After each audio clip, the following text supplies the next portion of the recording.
This winter we had unusually strong rainy days. After last year being very dry, it seems all the rain came at once in the past weeks. And it was enough to overflow the local streams to the point they were no longer recognizable. The Sintra Mountains give origin to dozens of small stream systems. One of the largest is called Ribeira de Caparibe, which passes near my house and crosses beautiful valleys and farmlands in the way.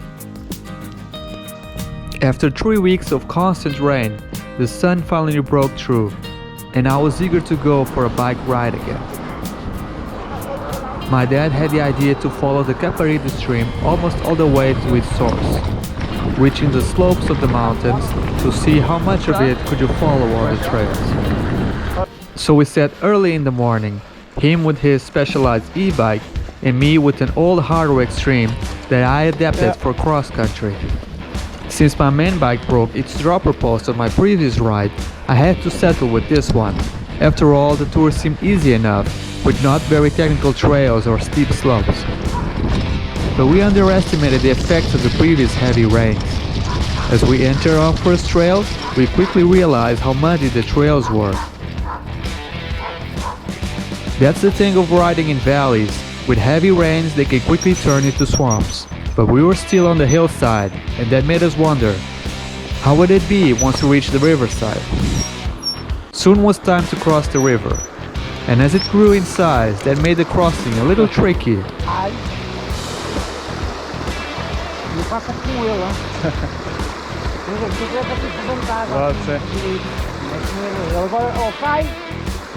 Vai ficar por Ribeira abaixo.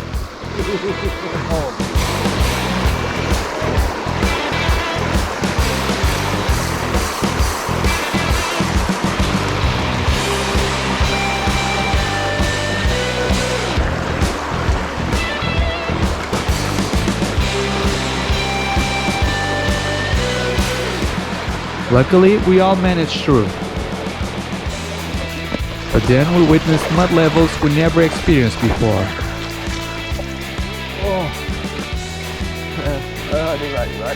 Riding in mud it's not easy, especially when it's so sticky that it just bogs you down completely. Muddy climbs and descents are also hard, as it makes for very slippery slopes. Seeing my dad overcome these obstacles with ease made me wish I had an e-bike. But nonetheless, I worked the best I could.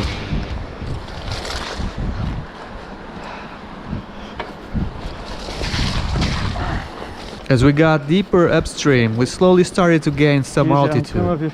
Basically, we will be climbing most of the tour until we reach Pisão Valley. And even though we were very close to civilization, being this deep in the valley made us feel we were in an epic ride in a very remote location.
This made me imagine how this area would have been without humans around.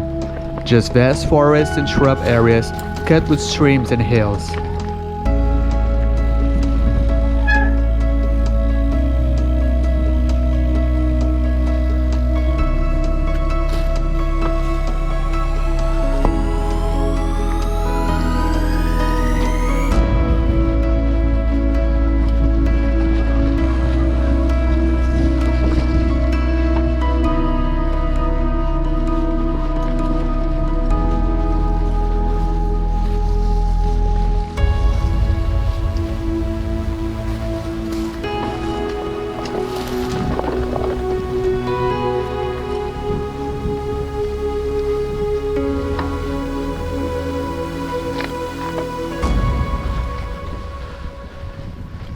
Nowadays, a typical Mediterranean forest is not so easy to experience.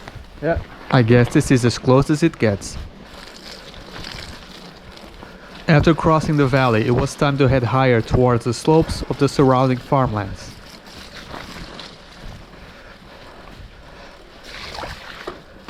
And this was a good opportunity to swap bikes and for me to try the e-bike. I was curious to see just how powerful it was.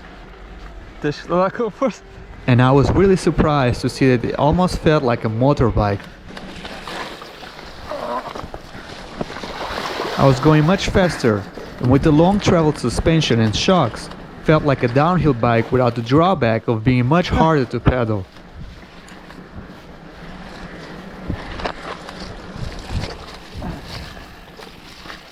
This made it a blast to pass by the boggy swamp areas and technical sections. Ali já tem o caminho. Já tem caminho ali. And creates a lot of potential to push the riding terrain to other areas. It really felt like an off-road machine.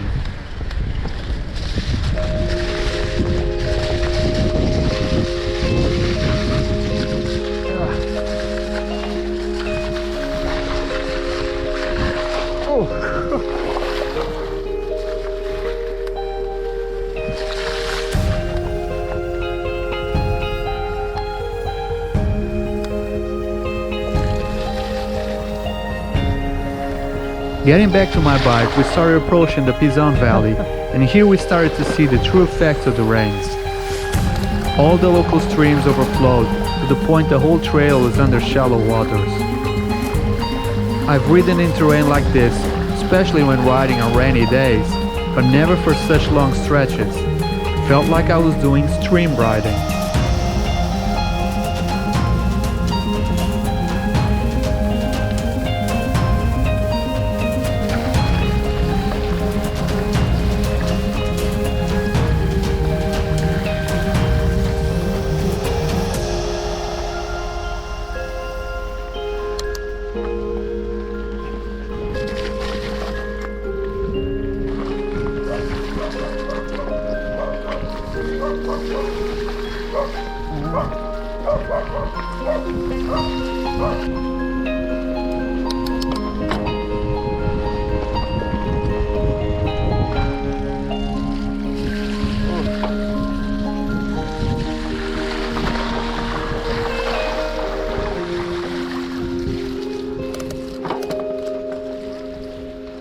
After a few more muddy sections, we reached the final slopes before reaching the valley.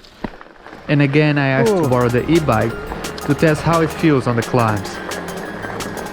I've put it in turbo mode and began pedaling my way. It was so easy to keep up the rhythm, and very quickly I was going up almost as fast as I would go down.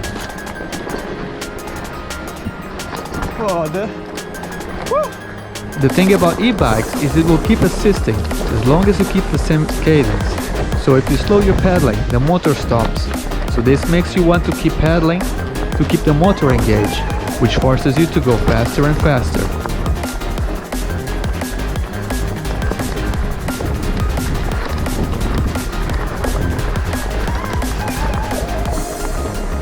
Even though it definitely helps you going up, it's a common misconception to think you're not doing any effort. You still get tired, it just enables you to go twice as fast as you normally would, which in turn means you can cover twice the distance with the same energy.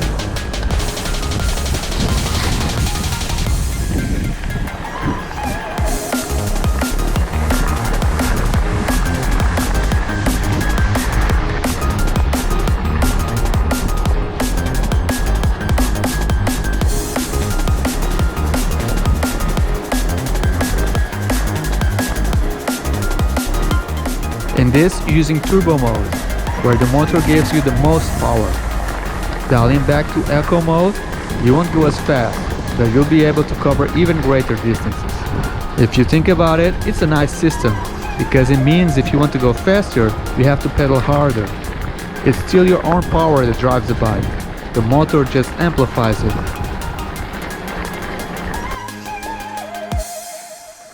And with this fun climb, we finally reached the Pizon Valley. This is a natural reserve where its main focus is to restore the original fauna and flora of the region.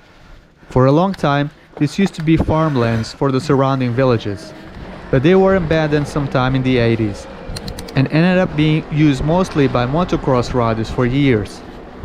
This degraded the terrain even further, and was not until roughly 10 years ago that it was turned into a natural reserve and the natural restoration process began. The clearing of the original vegetation back in the days of its farmland origins made way for the growth of very fertile grass different from the surrounding shrublands. This creates a scenery of beautiful hills that, together with the blossoming of the first flowers of the season, makes this valley an ode to spring.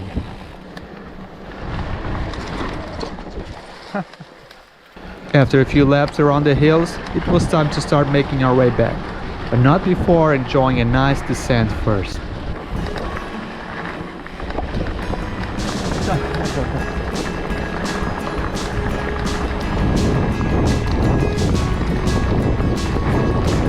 I went as fast as I could, but still wasn't much faster than when I climbed it with the e-bike.